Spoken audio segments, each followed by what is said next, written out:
வணக்கம். தமிழர் தொலைக்காட்சி நேயர்களுக்கு வணக்கம். இன்றைய சூழலில் திமுக அதிமுக இடையே பெரிய போட்டிகள் இருக்கிறது. இதில் இன்னைக்கு திமுக பக்கம் நிறைய ஆதரவாளர்கள் கூட்டணி கட்சியை தக்க வச்சுக்கிட்டாங்க.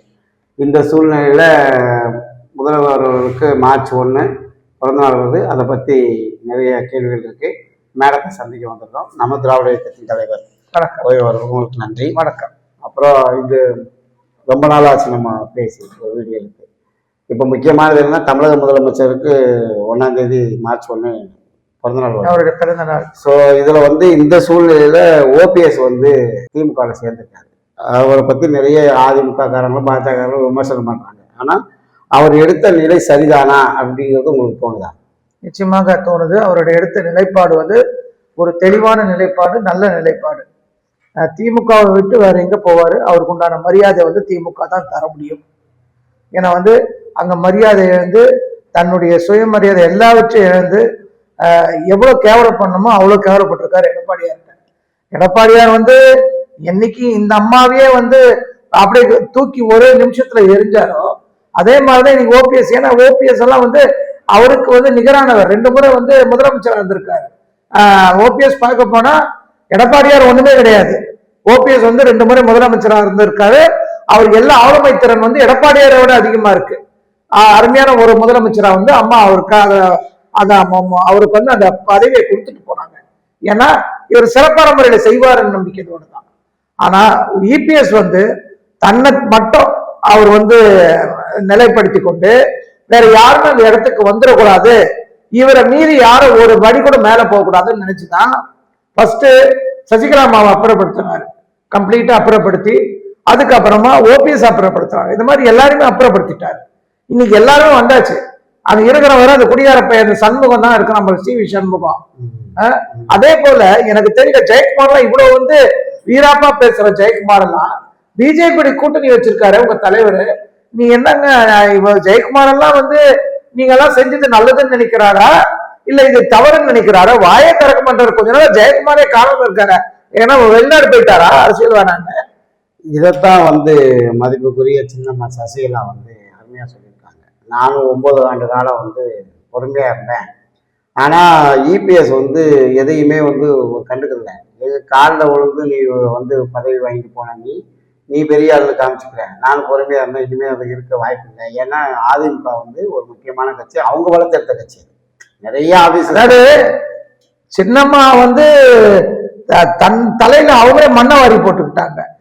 இபிஎஸ்க்கு என்ன ஒரு திறன் இருக்கு, ஆளுமை திறன் இருக்குன்னு தூக்கி இந்த பதவியை கொடுத்துட்டு அவங்க போறாங்கன்னு தெரியல. அதே பதவியை செங்கோட்டையன் அவர்களிடம் கொடுத்திருந்தா கூட அவர் திறமை வாய்ந்தவர், எல்லாரையும் பார்த்து வந்தவர். அவர் கரெக்டா நடத்தி இன்னி வரல கட்சியை இவங்க எல்லாரையும் வச்சு இன்னைக்கு அரவணைச்சிட்டு போயிருப்பாரு. இந்த மாதிரி ஒரு துரோகி கிட்ட போய் கட்சியை கொடுத்துட்டு போயிட்டு எல்லாருக்கும் வச்சார் ஆப்பு. இத அதிமுக ஒரு தொண்டனும், அதாவது புரட்சி தலைவியின் தொண்டனும் புரட்சி தலைவரின் தொண்டனும் எல்லாருமே யோசிக்கணும். இந்த துரோகியோட பயணம் செய்தால் அவர்களுடைய வாழ்க்கை வீணாக போகும், அரசியல் வாழ்க்கை வீணாக போகும். இப்போ ஓபிஎஸ் அமித்ஷா அவர்கள் கூப்பிட்டு பேசியிருக்காங்க, நீ போகக்கூடாது அப்படின்னு சொல்லிட்டு. ஆனா இவர் அங்க முறையிட்டுக்கார எடப்பாடி இதை சரியா பண்றதில்ல, நீங்க சொல்றீங்களே தவிர அவர் சேர்த்துக்கிற மாதிரி இல்லையா, நீங்க அவரை கூப்பிட்டு கேளுங்க அப்படின்னு சொன்னாங்க. இபிஎஸும் போய் அமித்ஷாவை பார்த்துருக்காரு. அமித்ஷா சத்தம் போட்டிருக்காரு இது மாதிரி. ஆனா இவர் கேட்ட பாடே இல்லையா. சோ அப்படி இருக்கையில ஏன் பிஜேபி கண்ட்ரோல் வச்சிருக்கவங்க ஏன்? அதாவது இது இந்த இபிஎஸ் பத்தி தெரிந்துதான் அண்ணாமலை கடுமையான விமர்சனத்தை வைத்தார் இபிஎஸ் மேல. இபிஎஸ் துரோகி, அதாவது கட்சியை அழிக்கிறோம் என்று வந்திருக்கிற ஒரு பெரிய துரோகி. அந்த கட்சியை ஒண்ணும் இல்லாம பண்ண போறாரு. பாத்துக்கிட்டே இருங்க. எல்லாருமே திமுக சேர போறாங்க. அனைத்து தொண்டர்களும் திமுக சேர போறாங்க. நீங்க பாத்துட்டே இருங்க. இது நடக்குமா இல்லையா? அந்த காலம் ரொம்ப தூரத்துல இல்ல, வெகு விரைவில் இல்ல, இது ரொம்ப சீக்கிரத்துல இருக்க போகுது. இதைத்தான் ஓபிஎஸ் சொல்றாரு.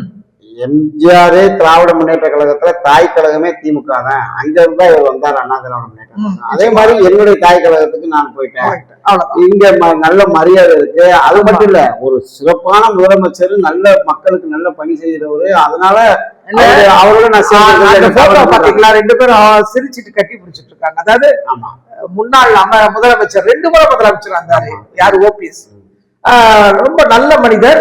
2 முறை முதலமைச்சரா இருந்தாரு. இப்போ இவர் வந்து இவரை அரவணைச்சிட்டு போய் 2 பேரும் கட்டி பிடிச்சிட்டு இந்த போட்டோ இதெல்லாம் பார்த்து கூட இந்த இபிஎஸ் திருந்த மாட்டாரா? இனியாவது வந்து தலைவர்களை வந்து தக்க வச்சுக்கணும்ன்ற ஐடியா இல்ல. இனி எல்லாருமே வர போறாங்க. எல்லாருமே அந்த குடியாக பையன் தான் சொல்லிட்டு இருந்தாரு, பாலை ஊத்த போறேன். பால் நாம தான் ஊத்தணும் இனிமேல். அவன் திமுக பால் ஊத்த போறான்.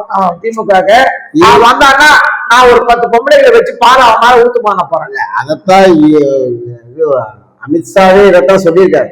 அதாவது திமுக இருந்து ஒரு கூட்டணி கூட பிரியுற அளவுக்கு வச்சுக்கல. ஆனா நீங்க உள்ள கட்சியிலேயே கூட்டணி வைக்காம பிரிச்சுக்கிட்டு போறீங்க, இதெல்லாம் கேட்க கூடாதா அப்படின்னு கேட்டு யாரு இருப்பா? நீங்க தான் தலைமையில வச்சுக்க. யாரு இருப்பா? இன்னியும் பாருங்க பல தலைவர்கள் வெளியே வந்து திமுக கொஞ்சம் பேர் சார போறாங்க, சின்னமா கட்சியில கொஞ்சம் பேர் சார போறாங்க. இதான் நடக்க போகுது. சரி, முதலமைச்சர் அவர்களுக்கு நீங்க பிறந்த நாள்ல என்ன சொல்லுவாங்க? பிறந்தநாள் வந்து வாழ்த்து சொல்ல நமக்கு வயதில்லை. இருந்தாலும் தலைவர் அவர்கள் நீடூடி வாழ வேண்டும். இவரால் வந்து நாங்க மக்கள் வந்து சந்தோஷமா இருக்கிறாங்க. அதாவது ஒரு தலையால், அதாவது ஒருத்தரால ஒரு மாபெரும் வந்து தலைவர் அவரு. இன்னைக்கு எல்லாரும் சந்தோஷமா இருக்காங்க. மக்கள் எல்லாம் மேல மேல புது திட்டத்தை நாளைக்கு ஏதாவது புதுசா கொடுப்பாரு தெரியல. பிறந்தநாள் தான் நான் இப்ப கேட்க நினைச்சேன்.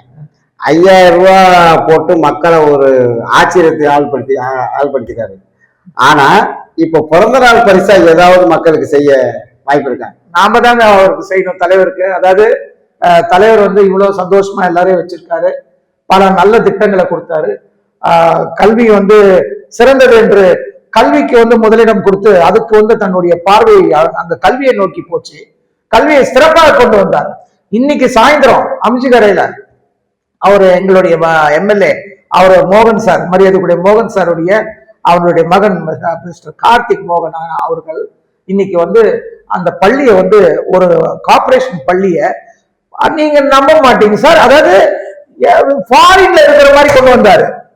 பாத்ரூம் எல்லாமே கமோட போட்டாரு, கிளாசெட், யூரோப்பியன் கிளாசெட்.